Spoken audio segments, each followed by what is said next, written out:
میں نہیں جانتی تھی کہ آخر میرے ماں باپ کون تھے اور میں یہاں کیسے آئی، لیکن میں اپنے رب سے بہت خوش تھی کیونکہ اس نے مجھے بہترین جگہ پہ رکھا ہوا تھا۔ یہاں ہمیں کسی چیز کی بھی کمی نہ تھی، بلکہ ہر چیز ہمیں ضرورت سے پہلے ہی مل جاتی۔ میں اور زینب دونوں تھوڑی دیر تک ہی کمرے سے باہر نکلی تھی کیونکہ ساری لڑکیاں باہر گئی ہوئی تھیں۔ یتیم خانے کے صرف 3 باتھ روم ہی تھے۔ ہمیں پتہ تھا کہ اس وقت باتھ روم کے باہر لائن لگی ہوگی، اسی لیے ہم بیٹھے رہے۔ لیکن جیسے ہی کچھ دیر ہوئی تو ہم دونوں ہی باہر نکل آئیں کیونکہ اب لائن کم ہو چکی تھی۔ تقریباً لڑکیاں وضو کر کے نماز کے لیے جا بھی چکی تھیں۔ سب سے پہلے میں باتھ روم میں گئی۔ زینب میرا باہر انتظار کرتی رہی، لیکن پھر جب زینب باہر نکلی تو ہم دونوں ہی بیسن پہ آ کے وضو کرنے لگے۔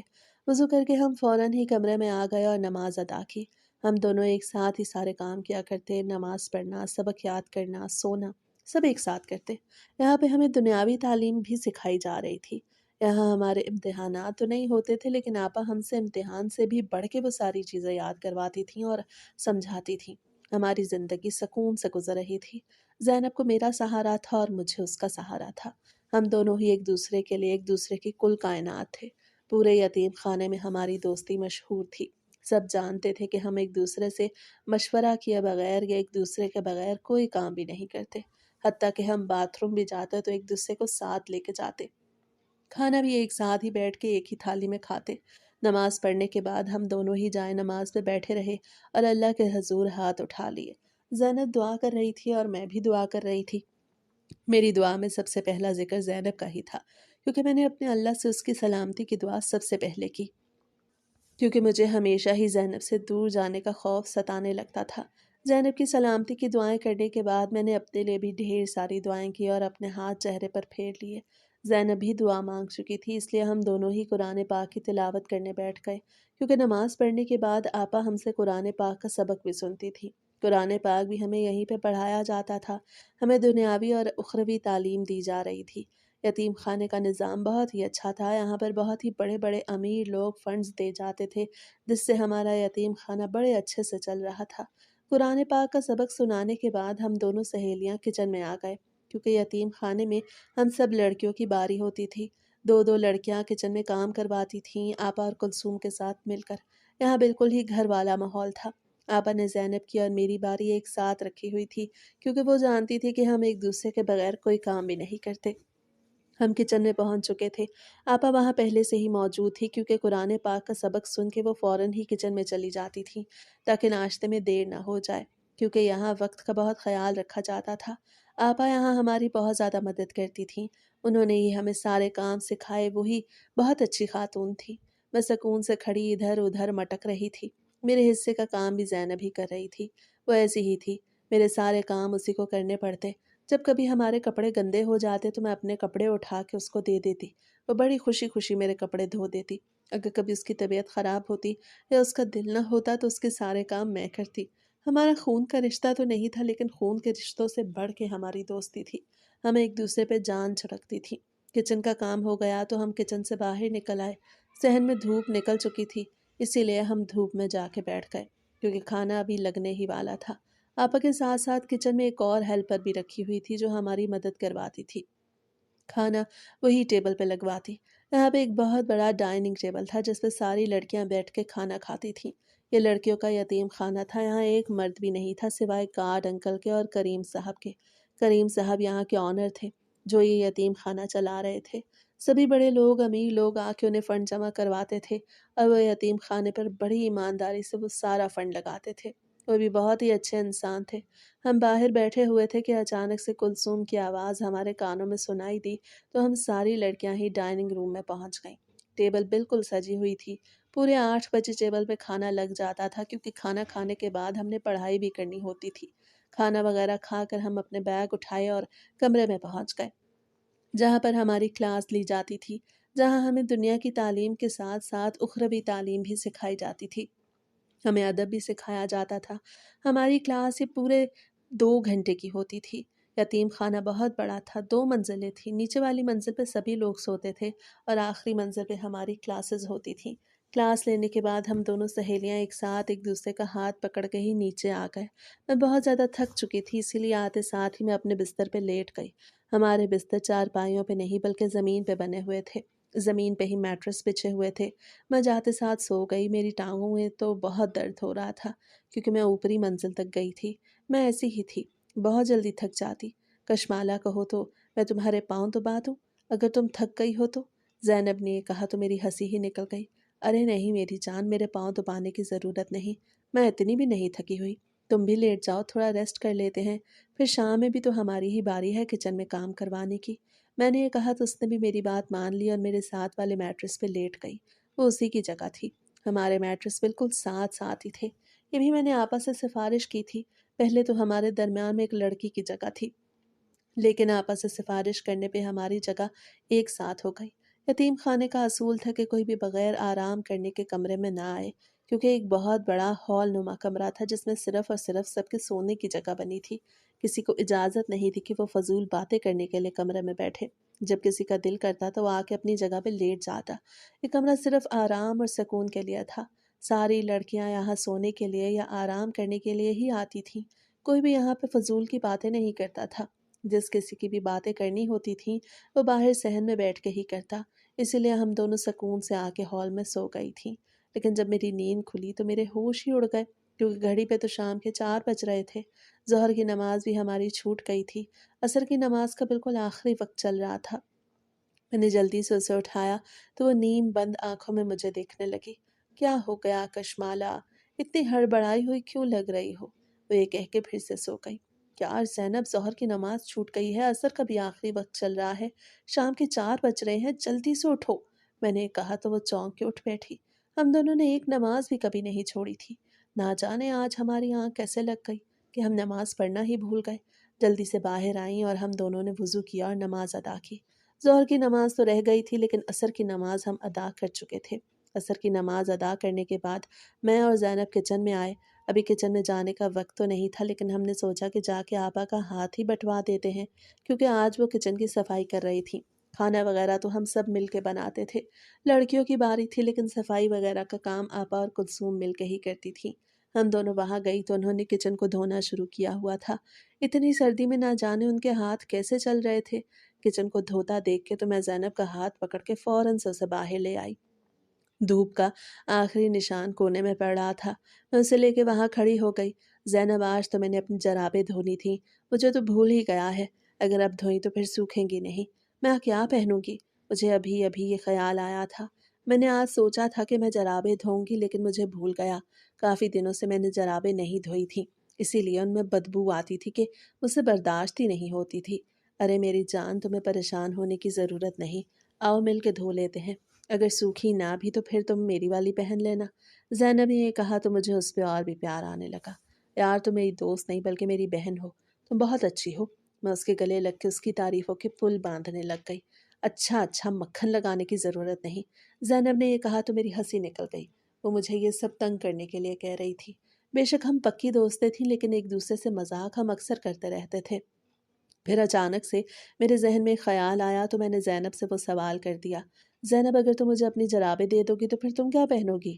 بس تم اپنے پاس رکھو، کوئی بات نہیں، آج کے دن میں نہیں پہنوں گی۔ تو مجھے ابھی خیال آیا کہ اگر وہ مجھے اپنی جرابیں دے دے گی تو وہ خود بیچاری کیا پہنے گی؟ مجھے خود سے زیادہ اس کی فکر تھی جیسے اسے خود سے زیادہ میری۔ نہیں نہیں، مجھے اتنی ٹھنڈ نہیں لگتی، تمہیں زیادہ ٹھنڈ لگتی ہے، تو میری والی جرابیں پہن لینا، کوئی مسئلہ نہیں۔ وہ ابھی بھی مجھے کہہ رہی تھی اور میں اس کی والی جرابیں پہن لوں۔ اب میں انکار بھی نہیں کر سکتی تھی، وہ سچ کہہ رہی تھی، مجھے واقعی اس سے زیادہ سردی لگتی تھی۔ شام اب زیادہ ہونے لگی تھی اس لیے ہم کچن میں آ گئے۔ کچن میں آئے تو آپا اور کلثوم بیگم کام میں لگی ہوئی تھیں۔ ہم دونوں کو ہی باتوں باتوں میں وقت کا پتہ نہ لگا اور یہاں آنے میں دیر ہو گئی۔ کھانا زیادہ لوگوں کا بنتا تھا، اسی لیے مدد کروانے کے لیے کسی نہ کسی لڑکی کی ذمہ داری ہوتی تھی، جیسے ہم دونوں کی تھی۔ کچن کا کام تو تھوڑا بہت ہی تھا جو ہم نے جلدی جلدی کروا لیا۔ کھانا بھی جلدی ہی بن گیا۔ ڈائننگ ٹیبل پہ ہم دونوں آج سب سے پہلے پہنچ گئیں کیونکہ کچن سے ہم دونوں فوراً سے ہی ڈائننگ ایریا کی طرف چلی گئی تھیں۔ تھوڑی دیر میں ساری لڑکیاں ڈائننگ ٹیبل پہ آ گئیں اور وقت پہ ہی کھانا ٹیبل پہ سرو کر دیا گیا۔ کھانا وغیرہ کھا کے ہم دونوں جلدی سے کمرے میں آ گئیں کیونکہ دھند باہر بہت زیادہ ہو رہی تھی۔ آج تو دل ہی نہیں کر رہا تھا کہ چھت پہ جائیں، ویسے بھی ہم روز روز چھت پہ نہیں جاتے تھے، آپا ہمیں جانے ہی نہیں دیتی تھی، کبھی کبھی ہی ہم ضد کر کے اوپر چلے جاتے۔ آج تو واقعی جانے والا ماحول نہیں تھا۔ سردی تو اتنی تھی کہ جیسے جسم چیر رہی تھی۔ آتے ساتھ ہی ہم دونوں اپنی اپنی رضائی میں گھس گئیں۔ مجھے نیند تو نہیں آ رہی تھی، اسی لیے میں نے اپنی رضائی منہ پہ اوڑھی ہوئی تھی اور باتیں سوچ رہی تھی۔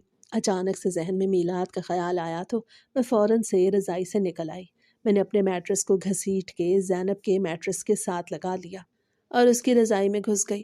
میں اکثر رات کو ایسے ہی کرتی تھی، جب مجھے نیند نہیں آتی تھی تو میں اس کے میٹرس پہ لیٹ جاتی تھی اور ہم دونوں ایک ہی رضائی استعمال کرتے کیونکہ ہمیں باتیں کرنی ہوتی۔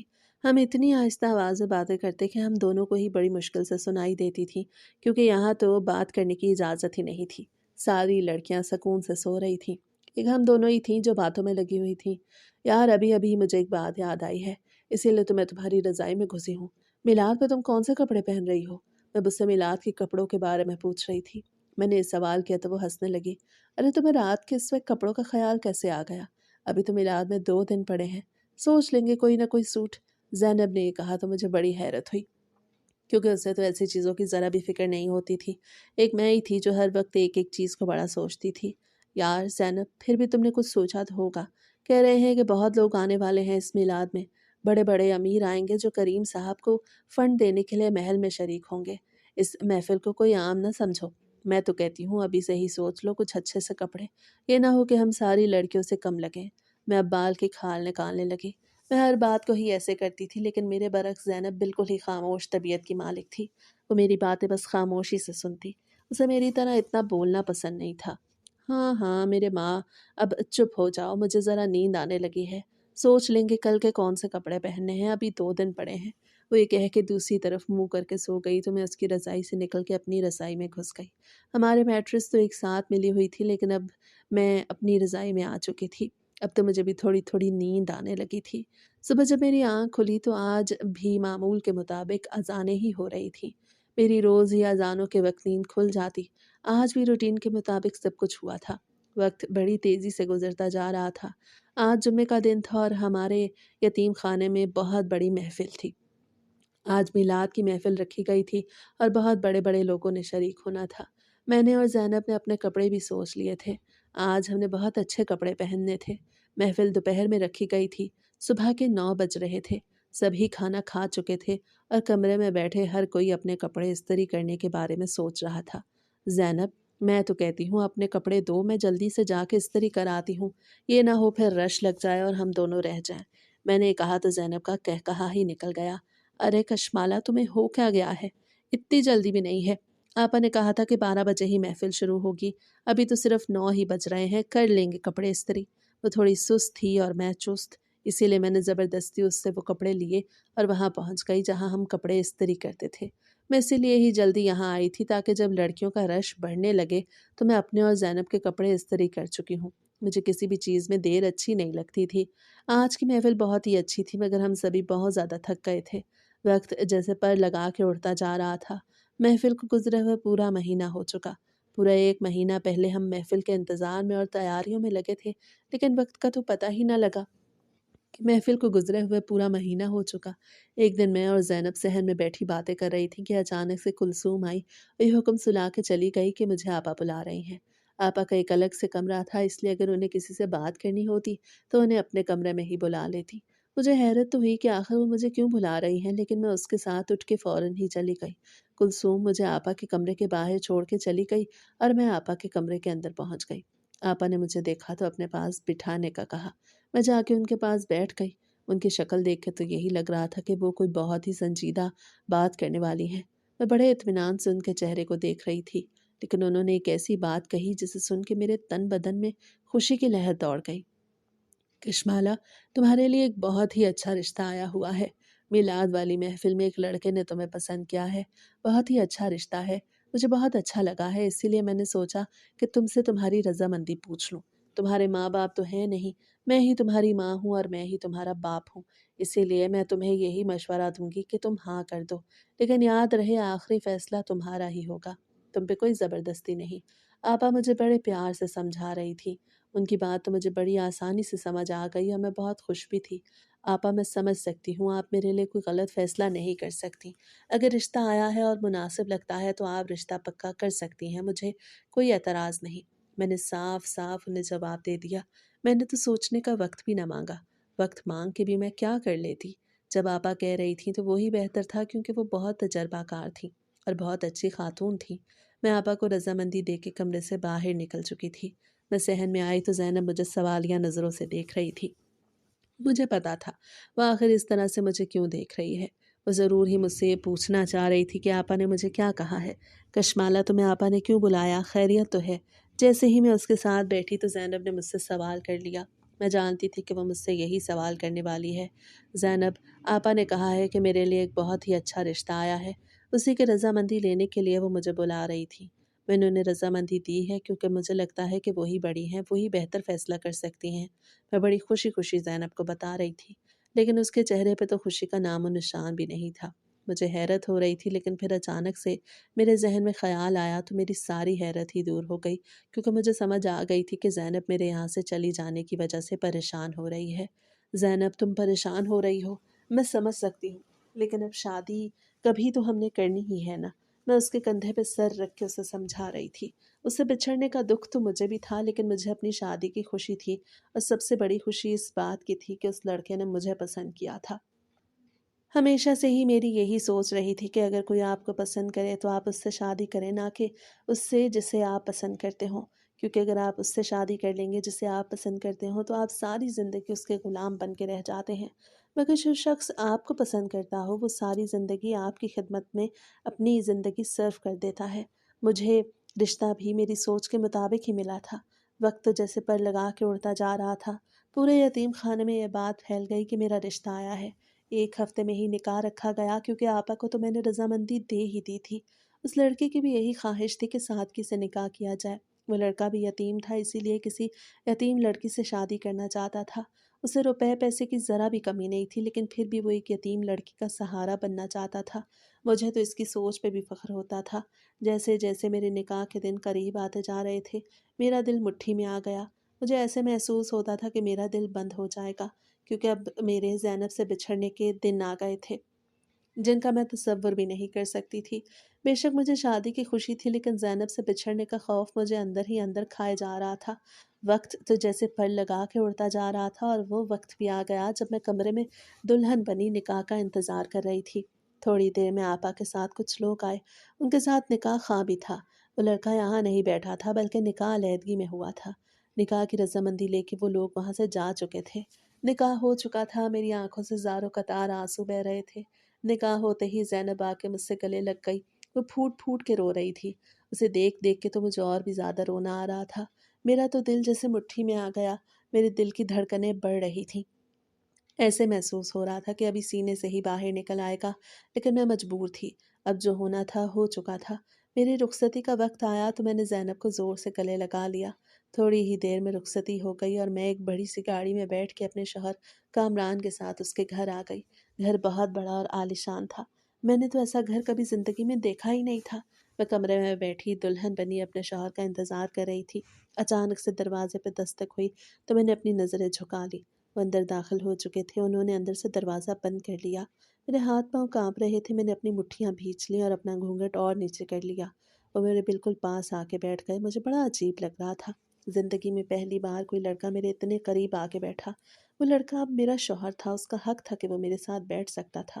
کشمالا، میں سوچ بھی نہیں سکتا کہ تم میری نظروں کے سامنے بیٹھی ہو۔ تمہیں پتہ ہے میں تمہیں حاصل کرنا ایک خواب ہی سمجھتا تھا، لیکن شاید میری محبت سچی تھی، اسی لیے خدا نے تمہارا اور میرا جوڑ بنا دیا ہے۔ میرا تو دل ہی نہیں کر رہا کہ تم پر سے نظریں اٹھاؤں۔ آج تم اتنی خوبصورت لگ رہی ہو کہ دل کر رہا ہے پوری رات ایسے تمہارے سامنے بیٹھا رہوں اور تمہیں دیکھتا رہوں۔ وہ اب مجھ سے محبت بھری باتیں کرنے لگا۔ میں تو شرم سے لال ہوتی جا رہی تھی۔ اسے میرا گھونگھٹ اٹھایا تو میں اور بھی شرم سے لال ہو گئی۔ اسے میری تعریفوں کے پل باندھ دیے۔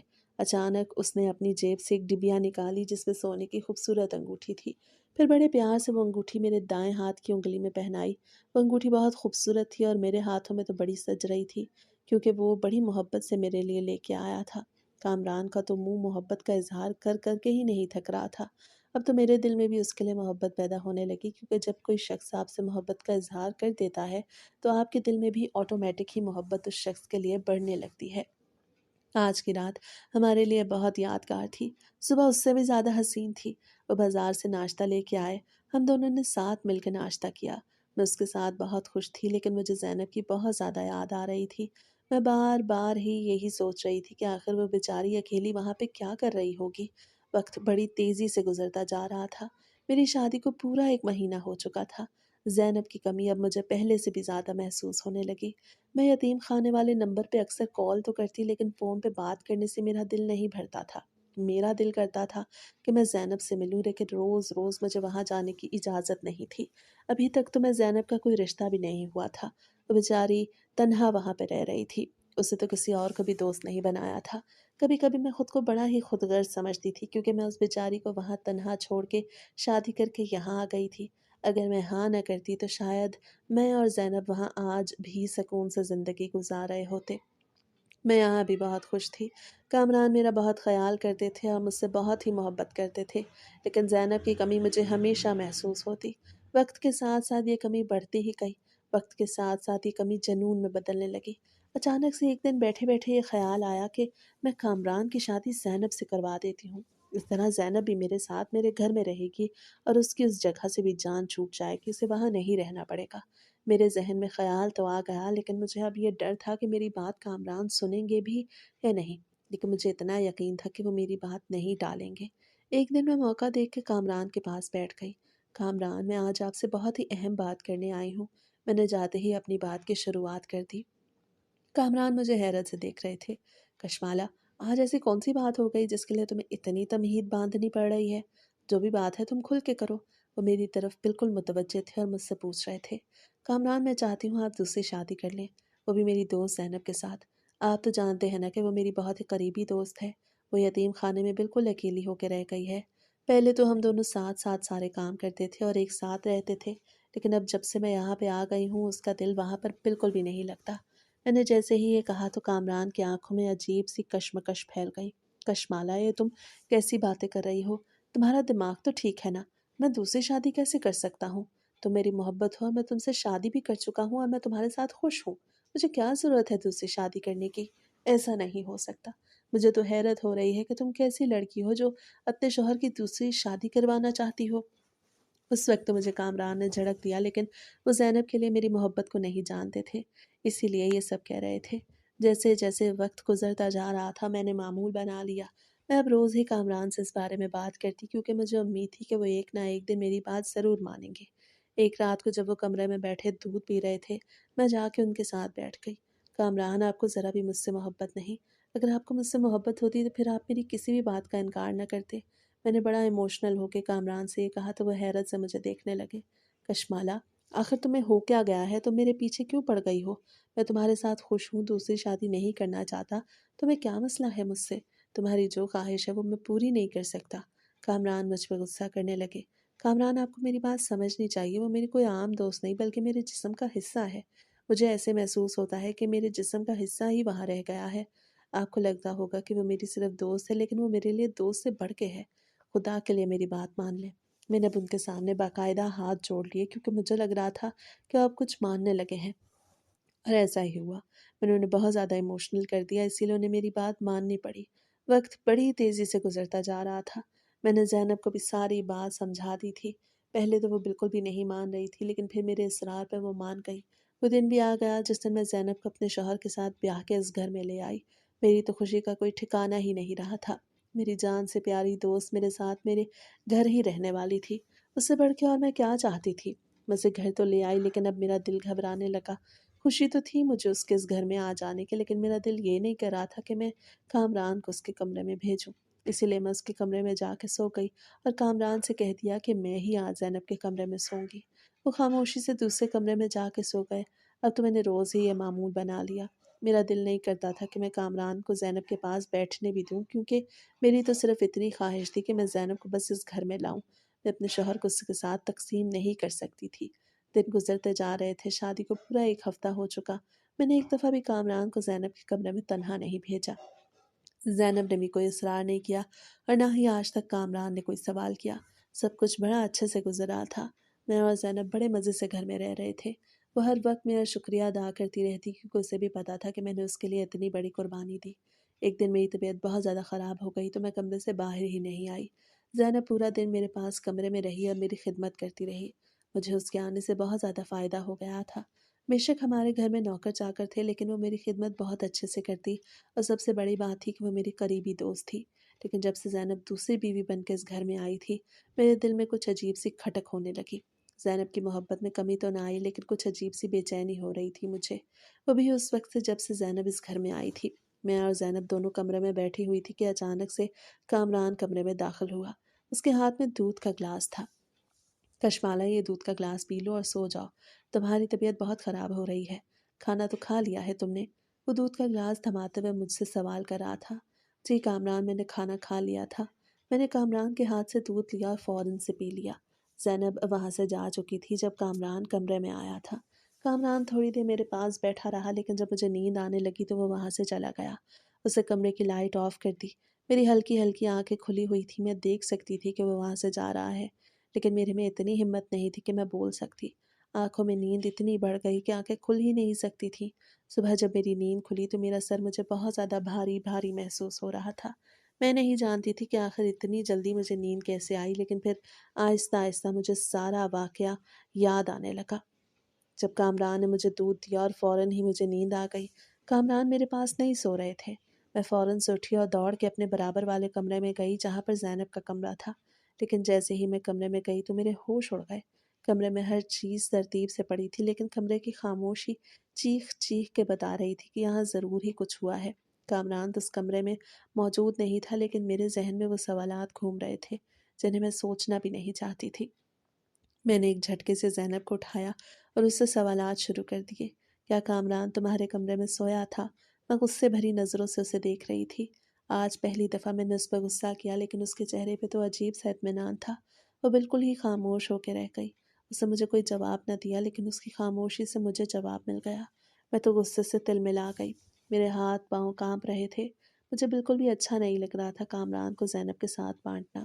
بے شک وہ میری بہت قریبی دوست تھی اور میں ہی اس کی شادی اپنی مرضی سے یہاں کروا کے لائی تھی، لیکن مجھے اس کا وجود اپنے شوہر کے ساتھ بالکل بھی برداشت نہیں ہو رہا تھا۔ تھوڑی دیر میں کامران گھر آ گئے تو میں نے ان پہ سوالوں کی بوچھاڑ کر دی۔ کامران، آپ نے مجھے دھوکہ دیا، آپ ایسے میرے ساتھ کیسے کر سکتے ہیں؟ میں ان پہ غصہ کر رہی تھی، لیکن انہوں نے ایک ایسی بات کہی جسے سن کے میرے ہوش اڑ گئے۔ زینب میری بیوی ہے، اس کا مجھ پہ پورا پورا حق ہے۔ کشمالہ، غلطی پہلے تمہاری ہی تھی، تم نے زبردستی شادی کروائی۔ میں نے تمہیں کتنا منع کیا، لیکن تم تھی کہ زینب سے میری شادی کروانا چاہتی تھی۔ اب تمہیں ہی اعتراض ہے؟ وہ میری بیوی ہے، اس کا مجھ پہ حق ہے، جیسا تم چاہتی ہو۔ اب ایسا تو بالکل بھی نہیں ہو سکتا نا۔ تم دونوں کی اہمیت میری نظر میں بالکل برابر ہے، اور تم دونوں کے حقوق پورے کرنا بھی میرا فرض ہے۔ آج پہلی دفعہ ان کے منہ سے ایسی باتیں سن کے میرے ہوش اڑ گئے۔ وقت بڑی تیزی سے گزرتا جا رہا تھا، ماحول بالکل ہی بدل چکا تھا۔ گھر کا ماحول ویسا نہیں رہا تھا جیسے پہلے تھا۔ زین بھی بدل گئی۔ پہلے میں اس گھر میں مہارانیوں کی طرح راج کرتی تھی، لیکن اب وہ راج زینب کے حصے میں آ گیا۔ وہ تو بالکل کٹ کے ہی رہ گئی۔ کامران اکثر اس کے کمرے میں چلا جاتا اور میں بیچاری تنہا اپنے کمرے میں رہ جاتی۔ کبھی کبھی تو مجھے اپنے کیے پہ پچھتاوا ہوتا۔ ایک دن میں کچن میں کھڑی اپنے لیے چائے بنا رہی تھی کہ زینب کچن میں آئی، لیکن اس نے ایک ایسی بات کہی جسے سن کے میرے پیروں تلے سے زمین نکل گئی۔ اس کے چہرے پہ خوشی کے سوا اور کچھ نہیں تھا، اور وہ مجھے خوشی خوشی بتا رہی تھی کہ وہ حاملہ ہو گئی ہے۔ یہ خبر مجھ پہ بم کی طرح گری۔ اب تو کامران کے ساتھ اس کا رشتہ اور بھی زیادہ مضبوط ہو گیا۔ میں ان سے کٹ کے رہ گئی۔ پھر میں نے آہستہ آہستہ چالیں چلنا شروع کر دیں اور زینب کو کامران کی نظروں میں گرانا شروع کر دیا، لیکن یہ ساری چالیں مجھ پہ الٹی پڑنے لگی تھیں۔ میں زینب کو گرانے کے بجائے خود ہی گرتی چلی جا رہی تھی۔ میری اہمیت کامران کی نظروں میں اور بھی زیادہ ختم ہو گئی۔ میں تو اس گھر میں ایک بے جان وجود بن کے رہ گئی۔ میں نے جتنی بھی کوشش کی کہ میں کامران کو اپنے قریب کر سکوں، میں اتنی ہی اس سے دور ہوتی جا رہی تھی۔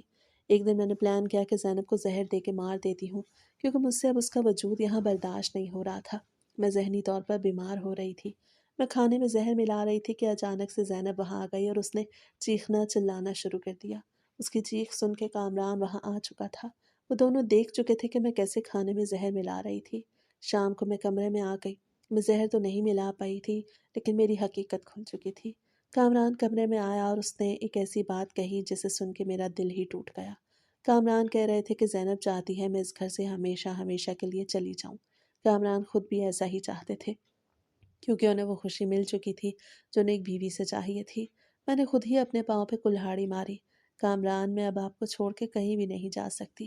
میں رو رو کے ان کے ہاتھ پکڑ رہی تھی، لیکن انہوں نے ایک جھٹکے سے میرے ہاتھ چھڑائے اور یہ کہہ کے چلے گئے کہ اگر تم خود اپنی مرضی سے یہاں سے گئی تو میں تمہارا خرچہ تمہیں بھجواتا رہوں گا، لیکن اگر زبردستی تمہیں یہاں سے بھیجنا پڑا تو پھر اپنے کیے کی ذمہ دار تم خود ہوگی۔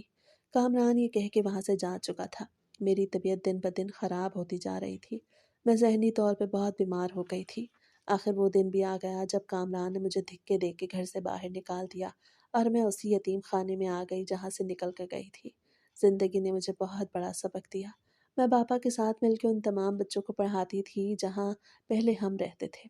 میں ہمیشہ ہی ان بچوں کو یہی سبق دیتی تھی کہ رشتے خلوص سے بنتے ہیں، سودے بازی سے نہیں، اور کبھی کسی پہ اتنا احسان مت کرو کہ تمہاری اپنی ہستی اس کے نیچے دب کے رہ جائے، جیسے میرے ساتھ ہوا تھا۔